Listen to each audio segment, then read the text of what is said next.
उत्तर प्रदेश की कला और संस्कृति पर चल रही संस्कृति के रंग नामक सीरीज में आप सभी का स्वागत है। हमारे आज के एपिसोड में हम रामलीला और इसके विभिन्न स्वरूपों के बारे में चर्चा करेंगे। रामलीला उत्तर प्रदेश के सबसे प्राचीन नाट्य विधाओं में से एक है। इसकी शुरुआत तो अवध क्षेत्र से हुई, पर धीरे धीरे यह प्रदेश ही नहीं पूरे देश में और यहाँ तक कि विदेशों में भी फैल गई। रामलीला में भगवान राम के जीवन को नाटक के माध्यम से रंगमंच पर प्रदर्शित करते हैं।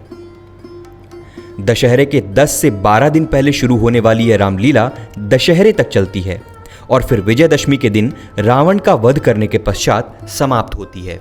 प्रदेश के लगभग हर छोटे बड़े शहरों में मेले का आयोजन किया जाता है। रामलीला को अवधी भाषा में या फिर क्षेत्रीय भाषा में रंगमंचित किया जाता है।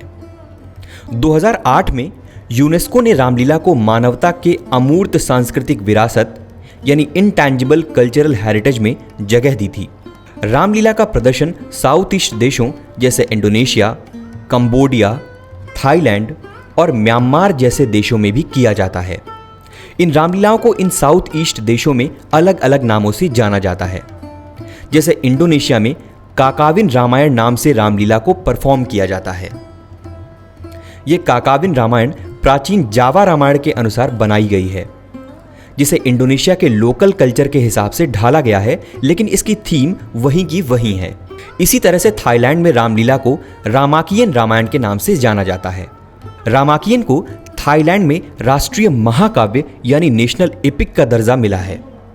रामाकियन प्राचीन वाल्मीकि रामायण पर आधारित नाट्य होता है।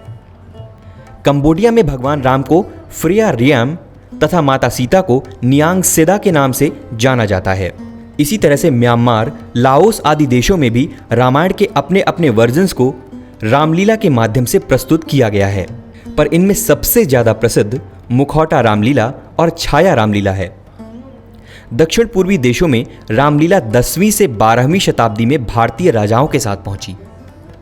यह वो समय था जब इन देशों में हिंदू धर्म तेजी से फल फूल रहा था और चोल राजाओं का वर्चस्व दक्षिण पूर्वी एशिया पर था। हमारे आज के एपिसोड में बस इतना ही। अगले एपिसोड में हम रासलीला जैसी कुछ अन्य नाट्य कलाओं पर चर्चा करेंगे।